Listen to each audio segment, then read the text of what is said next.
Brand new season. Scorecard is back on your screens. We are back to 1 hour, 30 minutes again. The season is underway everywhere. England, it's happening. In Germany, they had their Super Cup. Harry Kane has landed in Germany. He was hoping that he would pick up his first trophy in his first game for Bayern. RB Leipzig had other ideas altogether. Real Madrid begin life without Karim Benzema. Vinicius is playing in a central role, so there's a lot to chew on. On the transfer front, Paris Saint-Germain look like a completely different side. Neymar Jr. might be heading to Saudi Arabia, so there's a lot to talk about on the show. We'll display the text and WhatsApp lines on your screens in a bit so you can contribute to the show. We are welcoming a favorite of ours back to the show. He took a little sabbatical, rejuvenated, he's back. Let's take a quick break and then we'll introduce the guest and then we'll start talking. Welcome back to Scorecard here on Citi TV. My good friend is back. Coach Christopher Nimley, how was the sabbatical? Charlie, I needed it. No two ways about that. But at the end of the day, I really did miss Scorecard. Yeah, and nice. I'm, like you rightly said, rejuvenated, energized, ready to go for another 9-10 months. And see how it goes. It's going to be a very, very interesting season. It's a long season ahead. Yeah, what's going on? Everything is fine. Everything is fine. Just enjoying the fact that football is really, really back. And we get to look forward to every weekend, practically every weekend. And in some days, we have midweek games in there. And so, football definitely back. Yeah, loving it so far. Well, football is back, and it means that the debates have started again. The wranglings about refereeing decisions have begun again. Erling Haaland made sure that just like he was top scorer last season, he set us off with regards to the season. He scored the opening goals of this particular campaign when Manchester City were in action against a man they know all too well in Vincent Kompany, who is Burnley head coach these days. So that's how it played out in that particular game. Let's get to the highlights of that one. Erling Haaland dominance, Man City dominance. They got 3 goals in that game. They kept a clean sheet as well. It was a good day all around for them. Yes, so Manchester City getting all important 3 goals there and a clean sheet. Let's get into it right away. City have lost key players. They don't look like they've plugged all their holes yet, but they look pretty comfortable in this game. Snap thoughts on them. Yeah, I think it was a game between the Premier League champions and then the championship champions. You know, I may put it that way. Burnley had won the championship and gotten promotion to come and be in the Premier League. And for me, I was a bit shocked at Vincent Kompany's approach to the game. One would say that is his identity, so it would be very difficult to move away from it. But look, even Pep Guardiola over the years have shown that you may have an identity, but you look at your opposition and you have to think pragmatically. Pep, we've seen him become very pragmatic over the years. He's grown from that overly obsessed with being dominating the opponent and all that. So I was shocked when Vincent Kompany presented a team that believed that they could go toe-to-toe with the masters of possessive football in the EPL. Especially knowing the man the way he knows him. Exactly. And to be honest with you, I was again shocked that once he decided to do that, it's like he didn't show any respect whatsoever to the attacking powers of who? Manchester City. This is the team that has the leading goal scorer from the Jets. The record scorer in the Premier League. Record scorer in the Premier League. Show them a bit more respect. Be a bit consecutive. Be a bit pragmatic. Hold your line. Wait for your moment. Make yourself very difficult to get beat. But he just presented his team to get beat. So within the first 5 minutes, they were go down. Once Man City scored that early, and Burnley find themselves in the position of chasing the game, clearly more space is open, and then they will go and punish them. So for me, the result wasn't shocking. Pep Guardiola did say that he was going to demand a perfect start from his boys, and what a way to start! 3 goals, 3 points, clean sheet. Clean sheet. As a manager, I would take that all day. Perfect. But look, truth be told again, Vincent Kompany has done a superb job. If you look at the way they play, I think they will have just what it takes to stay in the Premier League, because they will beat so many teams with their style. I don't know how clinical they are going to be going forward, or as an attacking threat. If you can get them to score goals, then surely they will win it, because they will create chances from the way they are playing actually. I don't know if you think that Man City's squad is good enough to retain a title as it is, or they will require the additions that they are currently looking at to be able to get over that line? I think they are fine.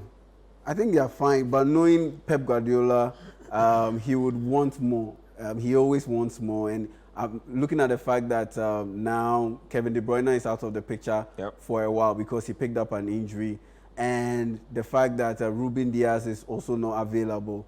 Yeah, I wouldn't be surprised they're going for another player before the transfer window is shut.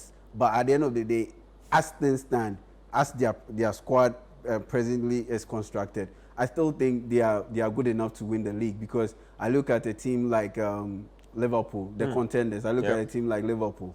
Their backline is very shaky, and the backup options in that centre-back position is also shaky. Their midfield is not well balanced enough because they lack that DM, and so you take them out. Those are big questions that they need to answer. You look at Chelsea. They showed some good start under Pochettino, but do I think they have it in them to be able to go the whole way and win the title? I don't think so, because it's the start of a process, and you could see it in their game earlier today. Man United, they look the closest or the strongest contenders with Arsenal, but with Arsenal, I look at Arteta. Can he do the man management things very well, which is very, very tricky.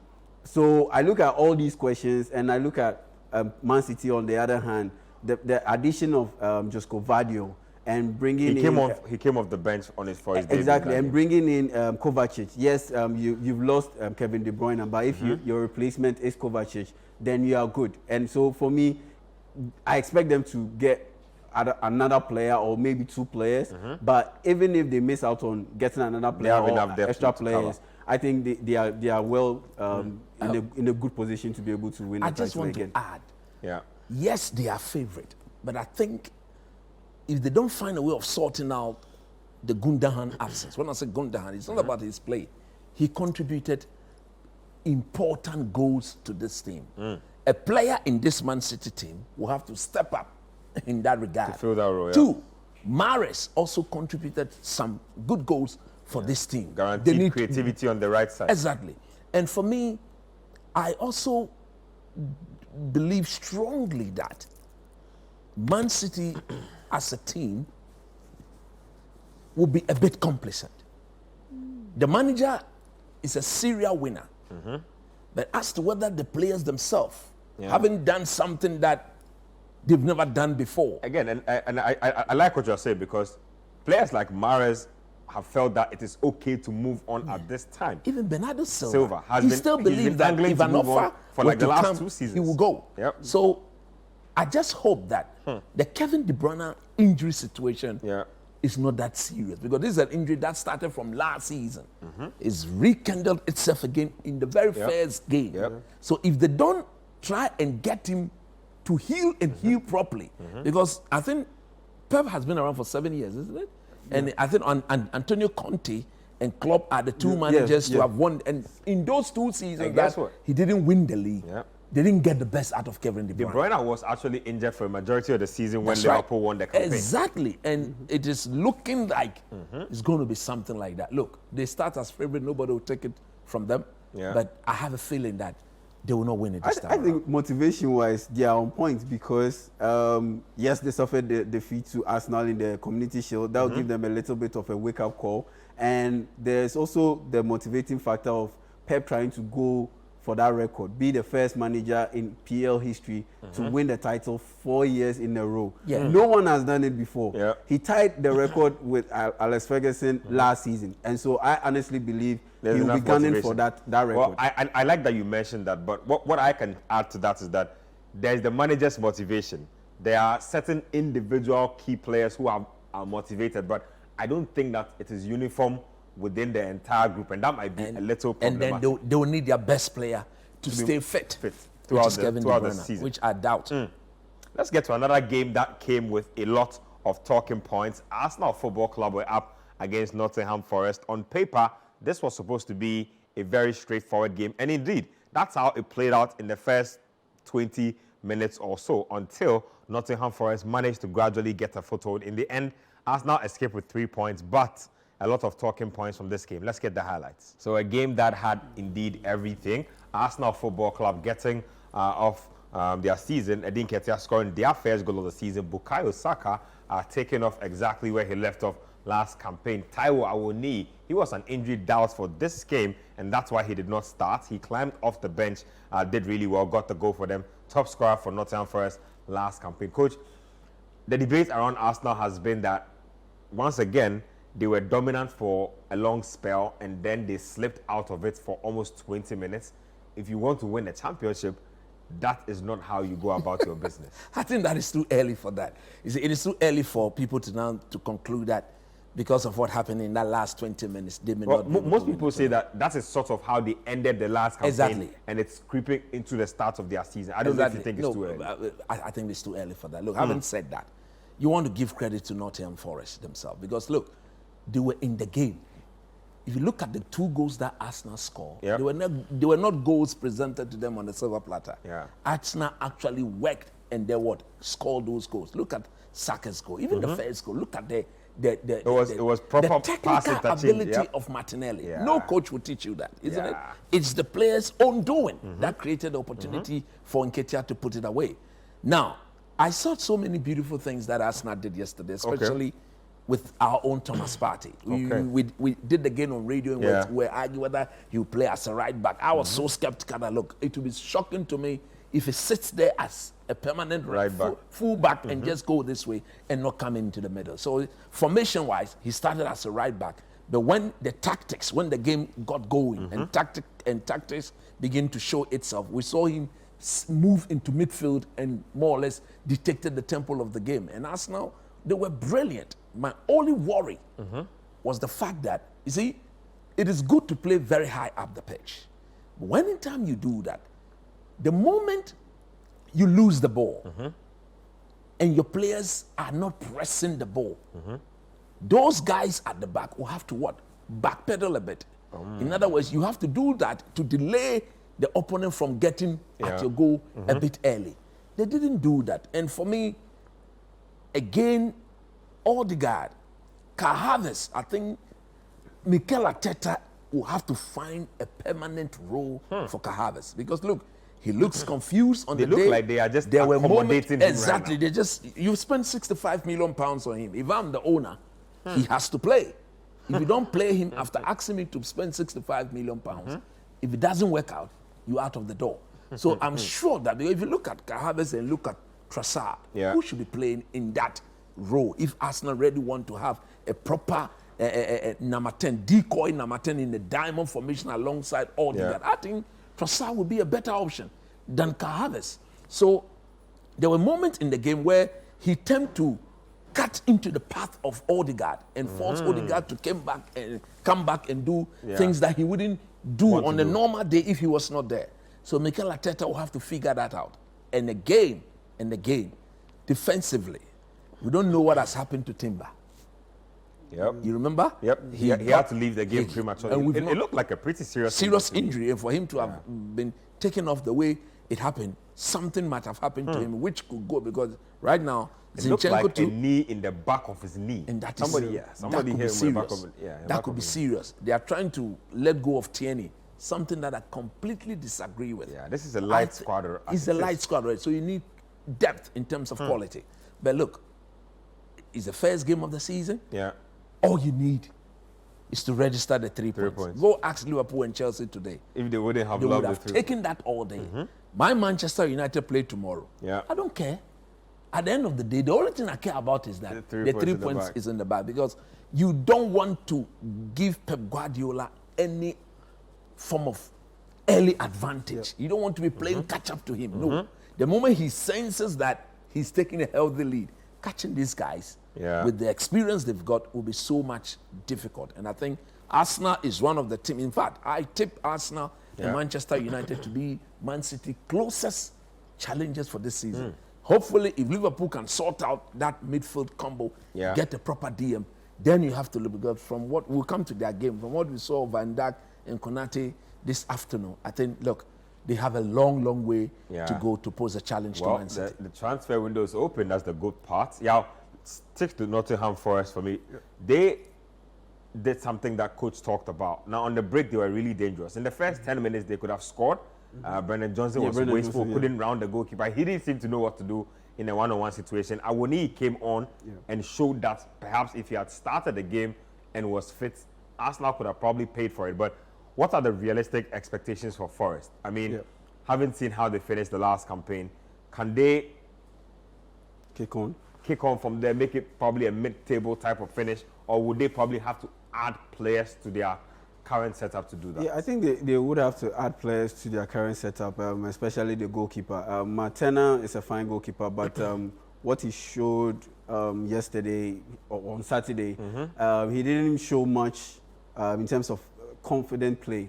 I think he was jittery on a lot of occasions, and I wish they can go back to PSG and make that move for Keylor Navas permanent, because last season, honestly, he was one of the huge best for them in their quest to stay in the league. He was one of the best players in the EPL in terms of late pickups, late buys, and for me, he brings that experience and that calming effect at the back, and that is what they need, because they will go into a lot of games where they will be under a lot of pressure, and though they will face teams that are mid-table teams, but those teams have very, very good attacking lineups. You look at the likes of Brentford, you look at the likes of Fulham, you look at the likes of even Aston Villa. Those teams have very good attacking lineups, and so their defense will be under a lot of pressure, and you need that goalkeeper behind that defensive line to bring that calming effect to the team. And for me, I think they are realistically, they will stay in the league, but I don't see them kicking on from where they left off last season. Relegation threatened season again. I don't think they are getting another goalkeeper aside Turner, because they spent quite the amount on him. Plus he's US #1. Yeah, I think they are talking to Manchester United for Dean Henderson. Dean Henderson and then a loan move again, and then obligation to buy. Well, he's been there one season already, so he's pretty familiar with the setup as things stand. Talking about goalkeepers, there's been quite a number of changes with a lot of teams and their goalkeepers. Remember, United and Onana have a new relationship. We'll see Onana in action tomorrow, hopefully for the first time. Chelsea had Robert Sanchez in post today. Really interesting goalkeeper. They say that they are going to start a search for a new goalkeeper as well. And so there's a lot going on as far as the men between the sticks are concerned. Let's take our first break here. When we come back, we'll get into some messages. We'll get into more highlights. There's more from the Premier League. Stay tuned to Scorecard. Welcome back to Scorecard here on Citi TV. Let me read a few of your messages that have been coming through so far. So this one here says, good evening, Ben and Pundits. We Mancunians are looking forward to our first Premier League match tomorrow against Wolves. Glory, glory, Man United. Manan says so from Doma Hinkro. This one here says, Chelsea played well today, but I'm still not convinced with their performance as a team. If you want to finish in the top 4, you need to score goals, and we lack that in the inexperienced squad. I hope the players step up in the rest of our games, because if we continue to waste chances the way we did in this game, we will lose a lot of points. Chelsea should have won this game easily. Kili Kwame from Adenta. This one here is Nee from East Legon. Says, greetings to the team and welcome back, coach. After watching the games in the opening week, I can confidently say Man City will win it again. The mentality Pep and his players have is top-notch. Newcastle looking untouchable as well. We are in for a good Premier League season. I hope my team United make me proud tomorrow. Okay, this one here says, Martinelli is the best winger in the Premier League. I always enjoy Scorecard because coach is back. He's the GOAT on sports analysis. Rafael Vino from Taifa. Keep your messages coming. I'll read a couple more of them. Let's get back to the highlights, and let's get to another game that served us a lot of goals and also served as a statement perhaps as to what Newcastle will be up to this season. They were up against Aston Villa. I thought that this game would be competitive. Newcastle had their own ideas. Let's get to the highlights of that game. So Newcastle set the table at St. James Park and had an absolute feast on opening day with Aston Villa. Coach Eddie Howe, that's a statement win. It is. Look, it is, truth be told. Although Aston Villa could have done better, without a doubt. They could have done far, far better on so many of the goals that they conceded. But having said that, you see, we did a game on radio and we're of the view that these two teams were equally matched. Yep. In terms of quality, in terms of personnel, they were ready to go at each other. Newcastle started very well, very aggressive, which has become a norm. Yeah. Anytime you go to the St. James's Park and you don't start well, they are guaranteed good start. And you have to match them for start. If you don't do that, they suppress you and you are done. They started very well. Villa responded in equal measure. So one would have thought that the game now would have settled and they would go ding dong, ding dong, ding dong. But something was so interesting for me on the part of Aston Villa. They just didn't play to their strength. When I say they didn't play to their strength, the question is, what was their strength? Or what is that? Their strength is the two holding midfielders. The boy from Brazil, Douglas Luiz, and the Camara boy. I was shocked to see Villa playing with these two very robust, rugged midfielders alongside Megan, their captain, against Gumaresh, Tonali and Joelinton. I think they were equally matched. Yeah. But the manner in which Tonali, Gumaresh, and Joelinton just manhandled and suppressed and bamboozled these guys, it was shocking to me. They just would not allow Douglas Costa in particular to dictate the tempo of the game. And for me, I think credit must be given to Eddie Howe. He's identified Douglas as the engine of whatever Villa will normally do in the middle of the park. So if you can stop him from playing, if you can stop him from putting his foot on the ball, you completely disrupt whatever they intend to do. And the quality of Newcastle going forward, Almiron, Isak, and then the boy they bought from Everton, Gordon. When they bought him last season, he looked like January, he looked out of sorts. Out of sorts. And he had a really good Eddie game Howe yesterday. said Anthony Gordon is the reason why he had to sell Alexis Maxima. Because he felt that Gordon is ready to break out. Exactly. So I was very much interested in what Gordon would do. And yesterday, look, he had a super start to the season. And everything came around if you've got a proper focal point. Isak is that sort of attacking player who is very good with his feet, technically very intelligent, and his movement is super. And look at his finishing. He's a handful. Look, that second goal, the one he chipped the goalkeeper, I maintain my Marcus Rashford would have gone for power. No, true. The angle didn't favor a lot of players. Because if you realize, the defender was tagging him as well. Yes, the angle didn't favor him. And for him, it was like a ding. He just dinged the ball over the goalkeeper, and then the ball just dropped into the back. And there was a defender too on the line. Yes, it's a rare technique. The defender was completely out of it. Him to do that. Was out of it. But see, what this is going to tell all of us is how Newcastle currently is being run as a footballing team. The people in charge of Newcastle have trusted Eddie Howe. And any player he's requested for, they may not be the flamboyant, the very flashy sort of player. But he's gone in for players functional who he believes will be very functional within the system, who he can stamp his authority on and demand and get them to respond accordingly. So Newcastle, they are going to be a force to reckon with. As to whether they will end up in the Champions League spot, first of all, I want to see how they begin to handle the Champions League that they've qualified for.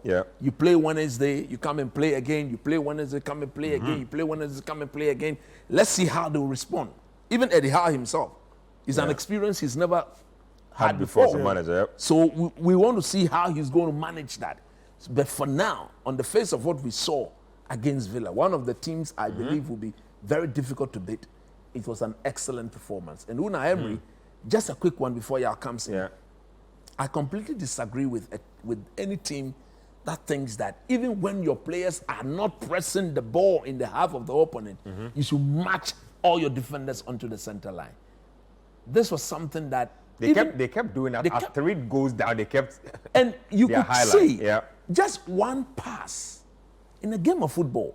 If one pass is going to leave you that exposed, then the coaching is bad. I'm not saying Unai Emery is a bad coach, but this is something he needs to look at. It's something they did they started doing it the latter part of last season. And I've always been questioned, why isn't doing that? You see, you only do that when the player in possession of the ball is being put under some form of pressure. When there's nobody pressing him, and you have all your defenders marching up onto the center line in the view of they pressing high, one pass exposes the goalkeeper in that manner. The coaching in that manner will definitely have to stop, because if they keep playing like this, they will lose more games and they'll get beat and beat so many goals. Just how many? Was it 5 or 6? 5-1. Could have been 6 because Callum Wilson wasted a sitter. Yeah, he did. Unacceptable. Snap thoughts on Villa and again their season. Campaign just starting for them. Made good additions as well to their team. Expectations, can they consolidate that Conference League spot? Can they go one better? Because a lot of people said that if the season had not ended when it did, they had so much momentum, they could have toppled a couple more of the teams in the Europa League. Yeah, I think they will get better from this point on. I think they'll do very well this season because biggest wake-up call for them. Yeah, biggest wake-up call for them. And you look at how they conceded the goals. I think it's all down to communication. You look at the second goal, for instance, trying to play on, trying to get Newcastle to be caught in the offside trap. The timing was off. And so you had Matikash playing Dan Ben onside. That gets better over time.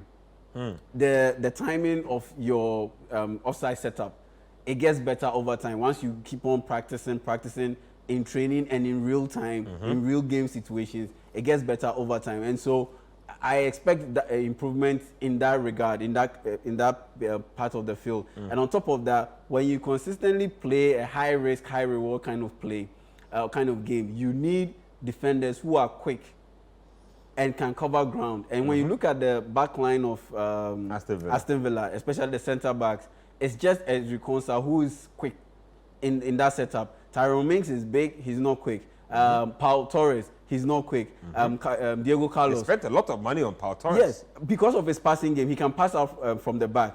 Diego Carlos, he's big, he's very physical, he's very rough. You need that playing alongside a finesse kind of defender in Paul Torres. But at the end of the day, he's not also quick enough. So a lot will depend on Ezri Konsa. And unfortunately, he was the one who gifted that crucial third goal away to Alexander Isak, and it spelled doom for Aston Villa. So honestly, I expect him to get Konsa to be a little bit quicker in terms of reading the game and being a bit quicker on his feet. If he can get that and ensure that the timing of their outside trap and be a little bit cautious, be a little bit aware of their positional angles when they press up high, I think they will come good, and I honestly believe they will come good. Yeah, I think the injury to Tyrone Mings. No, Buendia, ACL is going to cost them a lot. That's a minimum 6 months out. Because what that boy does for the team, nobody is able to do. He reminds me of the Coutinho at Liverpool. Okay. Because when they go, and there's no way, he is technically gifted. The only can dribble proper, through tight can spaces. dribble through, can turn, and then start the move all over again. Yesterday, you could clearly see that because there was nobody in that number 10 row who could do that, they were just going direct. There are times where you go to the number 10, he goes by one or two people, he goes wide, he receives, and then the pass goes in between to split the opponent's defense open. So Unai Emery is very much in the market trying to get somebody of that caliber. But as to whether they can, that is why they are trying to get the Italian ball, Zaniolo, so that you come and play, because he is that type of player. If they can get him, I think it will go a long way to polish them. Just a quick one. In this early part of the season, the top teams, a lot of players are auditioning for starting positions in the team. And when I look at Boubacar Kamara's output, especially in that game against Newcastle, it wasn't on point. I wouldn't be surprised next week. He switches formation, he switches the personnel, he takes McGinn from that high up the field position, he brings him right next to Douglas Luiz, and bring on a guy like Coutinho to start, because unfortunately Jordan Ramsey is also injured. If Jordan Ramsey recovers and Coutinho doesn't step up, he walks straight into the starting unit and gives Aston Villa that bit of creativity from midfield, because McGinn is very robust. Douglas Luiz creates deep From the back. From the back. And so you need that guy a bit outfield to help out with the strikers in terms of that creativity bit. Well, let's get to Tottenham Hotspur. They started life without Harry Kane and the Premier League. They were up against Brentford. Harry Kane also started life in Bayern Munich, but Ange Postecoglou is Tottenham Hotspur coach. He said he had always been planning for life without Kane. Let's get to the highlights of that game. It ended in a draw. It was a pretty interesting match. So yes, indeed, a new era at Spurs. Ange Postecoglou starting off with a draw. Coach, I'm worried about Richarlison. Talk to me about what you think held him back last season. Now Kane is out of the way. He's the main man leading the line. How does he take advantage of this new freedom that he will be given? Look, I think the player himself is shocking to all of us. Because if you cast your mind back to his days at Everton, he was indeed very, very effective. Very quality player. If he's, we even saw him in Ghana against Brazil. Exactly. If he's fit, he's the #1 striker for Brazil as we speak. He's picked ahead of Gabriel Jesus and any other #9 to start for. And for a Brazilian #9 to be going through what he's going through is absolutely shocking to me. I think that if he doesn't step up, Spurs will struggle. Because last season, I think they scored a total of 70 goals. Harry Kane alone scored 30. So if you take Harry Kane's 30, this team is capable of scoring only what? 40 goals. So Richarlison, nobody's going to ask him to score 30 goals. But he should, as the lead man, as the lead striker, 15 to 20 goals. Between 15 to 20 should be guaranteed. If you look at his body language, it's not convincing at all to me. He was blaming Conte for his lack of goals. Exactly. Now, a new manager has come. A manager who, from the look of things, is not going to be overly defensive. Is going to allow you guys to express yourself. As a striker, that is how you want your teams to play, isn't it? On the front foot, all the time they're coming to you. So all you need to do is to be focused, position yourself well, get at the end of the move and be planting the ball in the back of the net. So you need to work on your game itself. I think he needs to improve upon his movement. He doesn't move a lot. He prefers to engage in the physical. No, come on, man. You are not that strong. And if you look at him, I think he thinks he's a pretty strong striker. But he tends to go to visit the turf very often. If you're that strong, then you should look. We saw Didier Drogba. Flops a lot. Drogba was very strong, so he the slightest touch he's on the ground. He's on the ground. So why then do you want to engage yourself in that? A lot. That is it. Why then do you want to engage yourself? There's Song, who is always running. There's Kulusevski. Now there's Maddison, who is a very good technical player who want to be playing those intricate interpositional passes exchange with you for you to be able to what? Progress and go and put the ball in the back of the net. My only worry with Spurs is that Maddison will become so important a player for them. When they need him most, he will be on the physio table. That has been his history. He's so injury prone. And for me, the manager will have to look at another player in that number 10 role. Because we saw Maddison last season for Leicester City. He was 60% on the physio table. If you look at what Spurs themselves did today, I think, you see, everybody is being obsessed by what Pep Guardiola is doing without looking at whether your players themselves are capable of doing that. And when I see you mimicking and you're mimicking wrongly, that will not suit the technical ability of your players, then of course, I look at you and I look at you with two eyes. Emerson Royale, yes, he scored a goal in midfield today, but instead of him doing this, he was always moving infield. And technically, he's not that player. He cannot do that.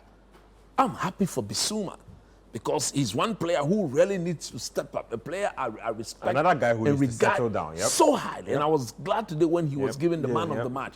It was a man of the match performance for him. If they can build the team around him, that midfield, get him to be very stable and just receive and pass, I think Spurs are going to do good. They've got three problems, in my view, they need to address. They need to be more solid as a defense pair. They can't. They considered about 70 goals last season. First game, they've considered 2 already. So it looks like that. They need to be able to defend better. Yes, Pochettino, is that the name of the manager? Postecoglou. He is an attacking-minded manager. But if you need to look at the weakness of your team. They cannot put themselves in a position where they need to be scoring 4 goals to win football games. No, if you do that, then you're going to be battling mid-table relegation sort of team. And this is Spurs. Harry Kane's team. Yeah. You cannot be battling this on. No, it has to stop. So he needs to find a way of getting them to defend better. Yeah. 2, I think, look, Richarlison needs to be taken through some proper drills in the training grounds to get him to believe. It's like his confidence is gone. Yep. I don't know why. This is a player we all thought was a bit arrogant. His confidence is gone. He's gone. And it's like, oh, Harry Kane would have covered me a bit. Now he's gone. Now the spotlight is on you. Yep. You better wake up. Because if he doesn't, I think this is a defining season for him at Spurs. If he doesn't convince the people that he can do the job, he might probably be out of the Premier League. Exactly. Well, Son is the new captain of Spurs these days. He will also be expected to wake up because he was sleeping all of last season. It really affected them. New era underway. Let's see how that plays out. Let's get to the big game from the Premier League this weekend. It was Chelsea Football Club hosting Liverpool, and the backdrop of this game was that Chelsea had been negotiating forever with Moises Caicedo, defensive midfielder, Ecuadorian from Brighton and Hove Albion, and then Liverpool felt like Chelsea were dragging their feet, so they wanted to swoop in and steal Chelsea's meal. Well, Caicedo says that he prefers Chelsea, and just a couple of minutes ago, confirmation has come through that that deal is completed, and so it looks like Caicedo will be unveiled very, very soon. So we look forward to that one. But let's get to the Stamford Bridge for today's hostilities. It was a really good game, end-to-end action. In the end, the two teams had to share the spoils. End-to-end stuff. Chelsea, I believe, creating a bigger share of the chances, but in the end, they could not put them away. Liverpool, I'm sure, will be breathing a sigh of relief that they at least got a draw from this game. Coach, new teams, both teams look very unsettled, look like they have a lot of settling down to do. Who should be the happier of the two managers after this game? I think on the face of what we saw, Liverpool surely would be happy. I mean, Jurgen Klopp, there were moments in this game where you see him, he was just not happy at all. Because things were not happening the way he would have thought or preferred them to happen. And it has to do with the imbalance in this Liverpool team. We are hearing that they are attempting to hijack Manchester United move for Amrabat. Amrabat to have told them that it is United he wants. So they need to find, I think they should go to Bayern Munich and go and talk about Gravenberg. I think he would come to this team and just slot straight into that Fabinho role, very similar to Fabinho, and bring the best out of McAllister and Szoboszlai. Because those two guys showed today that if they get a proper DM who will protect them well, Liverpool can only unleash these two guys and they will add a lot of attacking threat to whatever they have. Because look, if Chelsea had the sort of finishes that Liverpool had today, they would have won the game. If they had a Salah, they would have won the game. If they had Luis Diaz, they would have won the game. Even the Jota, they would have won the game. So I think Klopp will be very, very happy. Van Dijk, Konate are still not looking themselves. I don't know why. But I think... I don't think they played a lot of games together. Remember, Liverpool's preferred starting partnership was Van Dijk, Matip. Now Matip is gone. They're giving Konate a starting role this season. He has to show that he's worth that opportunity. Now, having said that, I think if Liverpool really do want to challenge, they need to fix that midfield problem. They've lost Lavia. I'm sure Lavia too is going to go to Chelsea. He'll probably join Chelsea by tomorrow. Yeah, he's going to go to Chelsea. Caicedo too is confirmed. He's going to Chelsea. So that is something they have to look at now. Let's look at the Chelsea setup. They look a completely new team, unrecognizable. Nobody could recognize them. The fact that they were in blue, there's Disasi, there's so many new guys today. But I think they play very well. But I want to credit Kanongala. He's a player I don't rate because I think that at times he allows his energy to get the better part of him and want to do things to complicate issues. He needs to calm down. And today, he was very, very calm, to my surprise, because he was more or less playing in the DM role with Enzo Fernandez giving the license to rope and do whatever he wanted to do. And for the fact that he could protect that back four, that back three of Chelsea very well, you give credit to him. I think Chelsea didn't start the game well. Yeah. Because I've never seen Mauricio Pochettino go three at the back. Yeah, normally he goes with 4-2-3-1. Normally he prefers 4-2-3-1. That's his staple formation. Throughout preseason, yeah, they themselves, they hardly played three at the back. So you could clearly see in that first 20 minutes, the chemistry was not there. Yeah. And I think really that open. They could have conceded about 3 goals. if you look at the first goal that they even conceded, it had to do with they not understanding Disasi. Yeah. Yes, Thiago Silva, very experienced, but Disasi and then the young boy on the left, Cowell. they were struggling to cope with the pace of Salah. Cooking Cowell in the first 15 minutes. Exactly. And Luis Diaz was also cooking Disasi very regularly with ease, not going through any form of difficulty at all. So they needed time to actually settle. Yeah. That was where Liverpool, in my view, was very disappointed because at that moment, they should have taken advantage. That first 20 minutes, Gakpo got that open chance to shoot, and then he passed the ball. I was shocked he did that. Liverpool could have won the game within the first 20 minutes. But once Chelsea then settled, I think there was an injury or a water break that gave Mauricio Pochettino a chance to fix the problem. Yeah. Once they came back from that pep talk, that 1 minute and a half, everything just changed. And Gallagher, Enzo Fernandez, oh my goodness. He was absolutely brilliant today. I think this is the best game I've seen Enzo play since he joined Chelsea. And he's played every single game. And look, his ability to free himself from very tight situations, 3 very important times, he just couldn't afford to lose the ball. Because if he had lost the ball, Liverpool would have gone straight to go and score.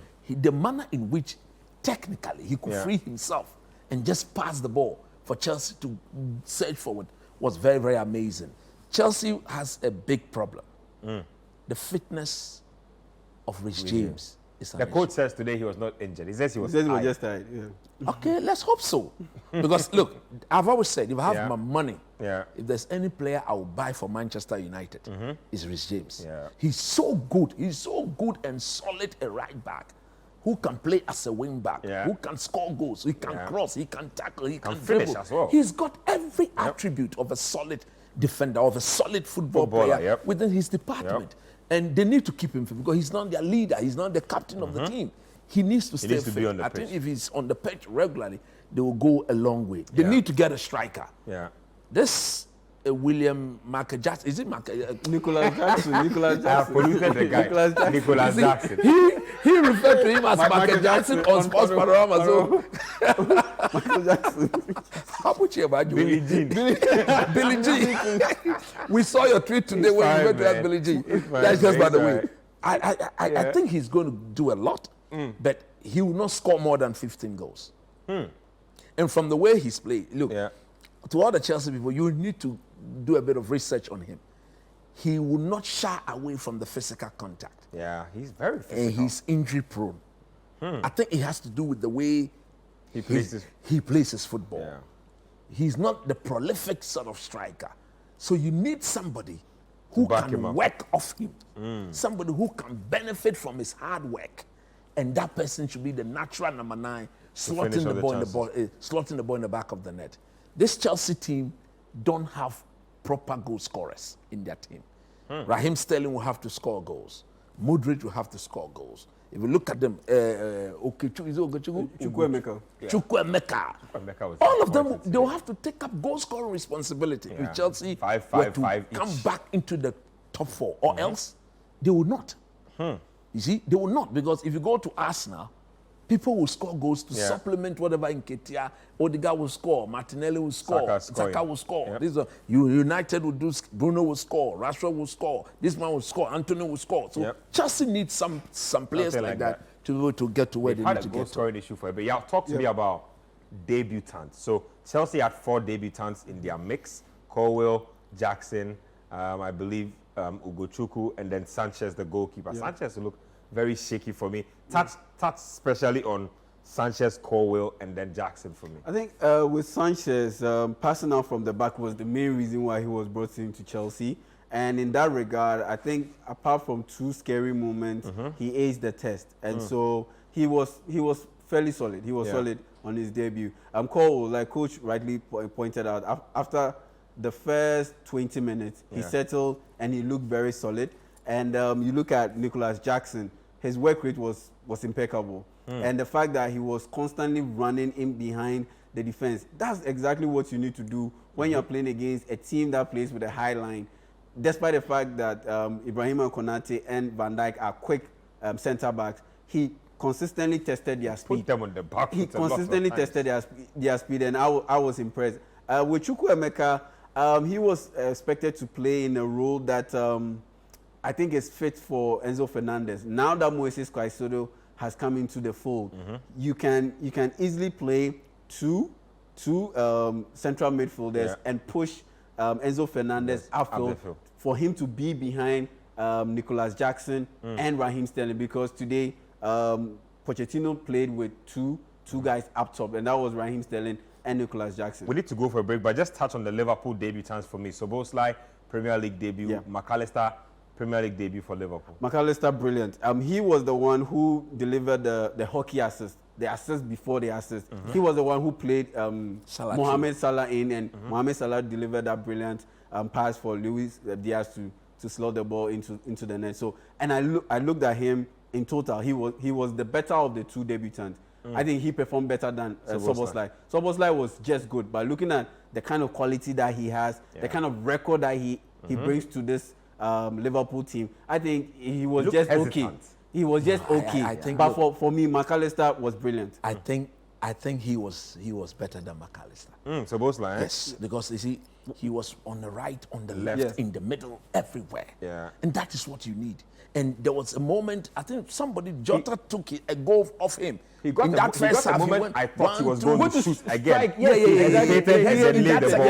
on, man. So for me, I think he was just, I was so disappointed. Look, but he's going to come good. He's a fantastic back. And the set pieces were a little bit wonky, but I think he was just solid. So that's what it was. Big game, good game in all. Split the points. Let's take another break here. When we come, we'll talk about that Caicedo deal. We'll get into some back-to-back highlights as well. Stay with us on Scorecard. Welcome back to Scorecard here on Citi TV. We'll talk about that Caicedo deal in a bit, but let me just get to my message box here as well. Kobe from Medina says, please tell Coach to comment on Conor Gallagher and on his performance. I think he touched on him just briefly. This one here says, for the first time, I have seen a Chelsea team pressing high on the pitch. Indeed, managers matter. Now that Caicedo is done waiting for, we are waiting for Lavia. Any team coming to meet Chelsea should be careful. Very young team, hungry for success. Please do add your name. Aaron from Bawi says that the most notable Liverpool players in the persons of Salah and Van Dijk are dipping in form and it's not looking really good. Transfers in, not enough. Things are not looking good for Liverpool. I don't think it's that grim. That's a very grim picture you're painting over there. This one here says, my worries, I'm worried we are starting the league without Jesus and Mohamed, but I know Angel Gabriel will do the job for us. So I think I know what you're talking about. Quick thoughts on Caicedo. So after the tussle, Chelsea have paid what is close, I think, 115 million to get him to come. British transfer record, defensive midfielder. Yeah. Look, he's a good player. I don't think he's worth 115 million. That one is for no debate. But as to whether what he brings to this Chelsea team is immense. Look, if you've watched him play for Brighton and for the Colombian national team at the World Cup, you clearly see that he's a proper DM. He's a proper number 6. Let me just ask something. For that kind of money paid, are they trying to say that he's the best in the business in his position now? No, I don't think Chelsea and Brighton are in a position to determine who is the best in that business. It's just that the selling club says this is our valuation of him. If you think he's worth that amount, you go and pay. I would never support my Manchester United to go and pay 115 million pounds for Caicedo. I think on this market, if Declan Rice had not gone for that, I think he would have gone for a maximum of 60 million. 60 million, I agree. The 115 is huge. But hey, somebody will say, the Chelsea supporters will say it's not our money. 115. They'll say it's not our money. Yes, you've gotten your player. But look, I think he's a player that they need. If you watch them again today, you look at what Gallagher did. I mean, he's an upgrade of Gallagher. With all respect to Gallagher, he's a better upgrade of Gallagher. He will take care of the ball better. He will pass the ball better. He will fill the gap. He's a proper player. And for me, what the player that will benefit the most is Enzo Fernandez. Because Fernandez now will not be so much concerned. And look, in the big games, like Chelsea find themselves going to the Etihad, there wouldn't be anything wrong having a Caicedo, a Gallagher, and an Enzo Fernandez. Perfect. There wouldn't be nothing wrong with that. Perfect. With Enzo Fernandez playing in front of the two of them. Yep. And then you have, if by then Chelsea have a proper number 9 who can give them a proper outlet in the route 1, he stays there, and then you have 2 pacey wingers. There's this left pacey winger that they bought. I think he's injured, the one they bought from the Dutch team. He has a Nigerian name. Madueke. Noni Madueke. Yeah, I think he was on the bench today. Okay, so this Chelsea team are going to look solid. And if you were to add Romeo Lavia, I think in midfield, they will not be that young, but they will be young guys with proper appetite, proper technical ability, proper footballing brains that can only improve and get better. 2-3 years from now, Manchester United, all the other midfielders, Partey will be done. True. Casemiro will be done. True. And United will have to do what Chelsea are trying to do now. But right now, I think the fact that they are not playing the Champions League will go a long way to help Mauricio Pochettino to work on these guys. Because at their age, if you have enough training sessions with them and guide them, he can coach the players into what he really they will wants. listen. Because there's no egos there. Young guys players who are hungry for success. So look, it's a super deal. And I think apart from the amount of money that has been paid, Chelsea have gotten their man. So the word is that Chelsea have spent £821 million in 3 transfer windows since already. Todd Bowley took over. That squad does not look like an £800 million squad to me. Yeah. I mean, I'm just saying. Because they pay for potential. You look at the players that they've signed. It's all so about many young potential. players. So many young players. They brought back Colwell, gave him a new contract. They brought Caicedo. They brought Enzo Fernandez. These guys are under what, 23 years? Madueke. Exactly. Mudryk, Madueke, Chukwuemeka, all of these guys, all of them under 23, under 24 years. And so once you bring in Caicedo, I love the tactical and flexibility it gives to Mauricio Pochettino. Looking at the attackers that Chelsea have.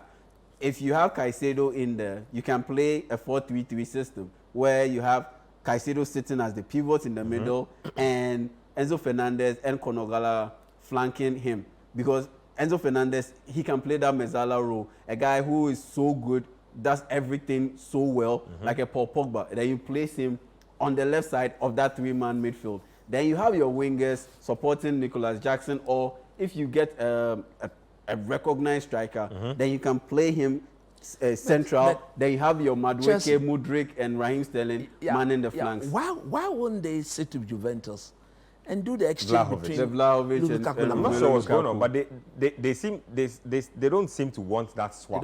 They don't it's very fancy strange Vlahovic, for me. Yeah. They seem to want money for Lukaku or something like that. So it's and also you can do a 4-2-3-1, the typical Mauricio Pochettino system, where you have Conor Gallagher and Caicedo sitting in front of the defense. Then you have Enzo Fernandez playing as the guy playing behind the striker. But and who he has scores the technical ability to who do scores the the goals? goals? That is the most and that was their biggest problem last today, season. That is what they should be looking at. If you look in the world today, they are not going to get Osimhen.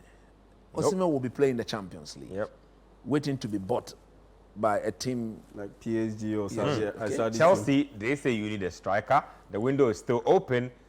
You are the new There's Cash FC, so spend the money, bring in some new goal scorers. Let's get to the Spanish La Liga. There was a game today, opening game of the season for Real Madrid. They were taking on Inaki Williams' Athletic Bilbao. And I remember Real Madrid have moved on from the Karim Benzema era, about 14 seasons or so. He plays his football in the Saudi Pro League now. Vinicius Jr. was playing through the middle in this game. Real Madrid lost Eder Militao to an ACL injury. So a lot of injuries already beginning to pile up, and it's just match week 1 around a lot of the season. So let's go to the highlights of that particular game. Real Madrid Bilbao. We'll come back in studio and discuss. Yes, so new life, new season, new era for Real Madrid. Moving on from their veterans, it's very interesting what's going on around the leagues. A lot of teams getting into rebuild mode. They bought Jude Bellingham for big money. Rodrigo getting to start games finally. Quick thoughts on Ancelotti's new Real Madrid. This is a proper team, a team with future. I think for the first time, they had a midfield with Valverde being the oldest, 25 years. Yep. Modric and Kroos were both on the bench. They were both on the bench. You had Camavinga, Tchouaméni, and Valverde. And then Jude Bellingham and Valverde. Look, this is a proper team, and I think they may not win the Champions League this season. I think they will have a good shot at the La Liga. In fact, I fancy them to. I have a feeling that Ancelotti is keeping his veterans for Champions League crunch matches this season. Yes, I think they will have a good shot. In fact, I fancy them to win the La Liga, and then in the Champions League, I don't know how far they can go. Yeah. But if they can win it, then it will be a huge success to proper planning. See, this is what proper planning brings you. And I watched this game. Yeah. They were look in the first half. They were absolutely dominant. The Tchouaméni, the Camavinga, Valverde. And what Ancelotti has done is he's kept all of them in the middle. He's put Vinicius and Rodrigo this wide, and they're all coming diagonally into the box. And it's like, in addition to the three guys in the middle, there's Jude Bellingham in the hole, who has been given the license to go arriving late, getting into midfield, and supporting either side of midfield. And that is tactical brilliance on the part of the Italian manager. Boss. He's a very top. This is his last season at Real Madrid. And for me, I'm sad they are going to let him go. I still believe he's got a lot of the opportunity to coach the Brazilian national team would not be given to any Italian. He wants to make that record. But look, they are a proper team.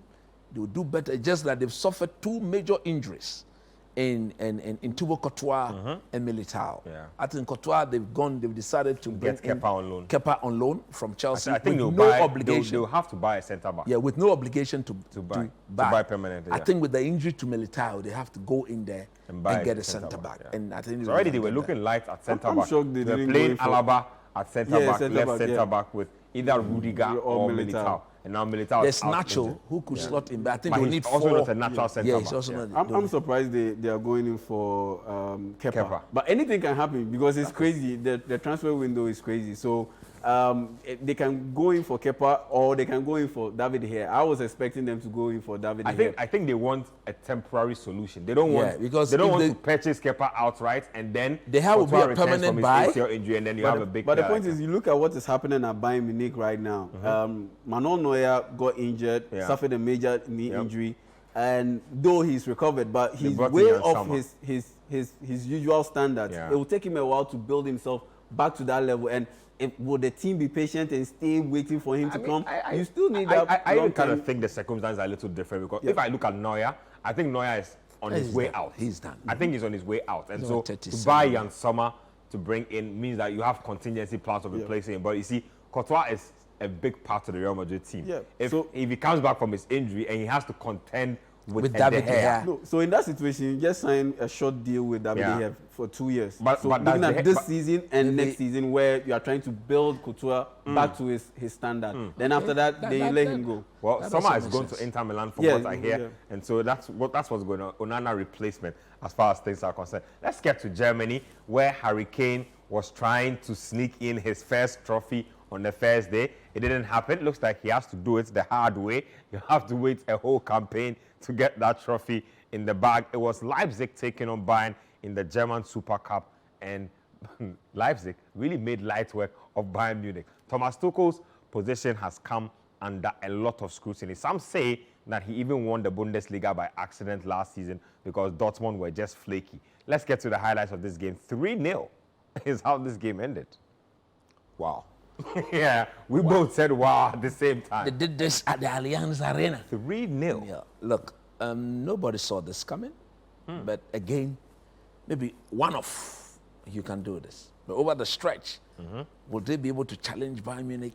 I don't think so. Can Bayern be trusted, though, coach? Because things have been shaky ever since Tuchel took over. I think I did say it's on Remember, they've changed hierarchy as well. Exactly. So the Bayern Munich hierarchy themselves, in terms of the playing body, will have to undergo some transformation. I think some of the players, they have been there for too long. They've outlived their stay in the team. Somebody like Thomas Muller, somebody like, you see, some of these guys, but now they should be exiting the club so that you have fresh ideas within the playing body. They've become overly predictable as players, so they can easily be marked out. But having said that, look, the day belongs to RB Leipzig. Credit must be given to the style of football they played. They showed no fear. That is key. If you are going to the Allianz Arena and you are going there not believing, you will get walloped very, very good. And for them to have gone there feeling very confident and then go toe-to-toe with them, and the goals were not fluke goals. They were proper and if you remember, goals. RB Leipzig played Bayern Munich, I believe, in the last but one game of last season. Exactly. I think they beat them in that game as well. So the tone is set. They just have to, but for my own Toto Alote, Thomas Tuchel, he needs to do better. Truth be told. Bayern Munich, the spotlight is on him now. Bayern Munich are so demanding a football club. As for the Bundesliga, they believe it is their bona fide property. If it doesn't do well in the Champions League, I think they're going to sack him. They've spent £100 million to give him a striker. They've now filled the void of that Robert Lewandowski left. So it is time for him as a manager. I don't doubt he's a top manager, but he needs to show it with Bayern Munich. Well, let's end with some boxing. Anthony Joshua, he was in action over the weekend. Robert Helenius versus Joshua. Now, Helenius had just fought like, 7-10 days before, and then had to take up this bout because there were some issues with Dylan White, who was the original opponent for Joshua. In the end, it was easy work for AJ. He says that he's back. He was making comments about his back hurting because he's had to carry the heavyweight division for so long. A lot of people are not happy with those comments. Let's get to the highlights of that bout. Yeah, AJ back in the ring. Back in the ring. Knockout victory. Knockout victory, quite expected.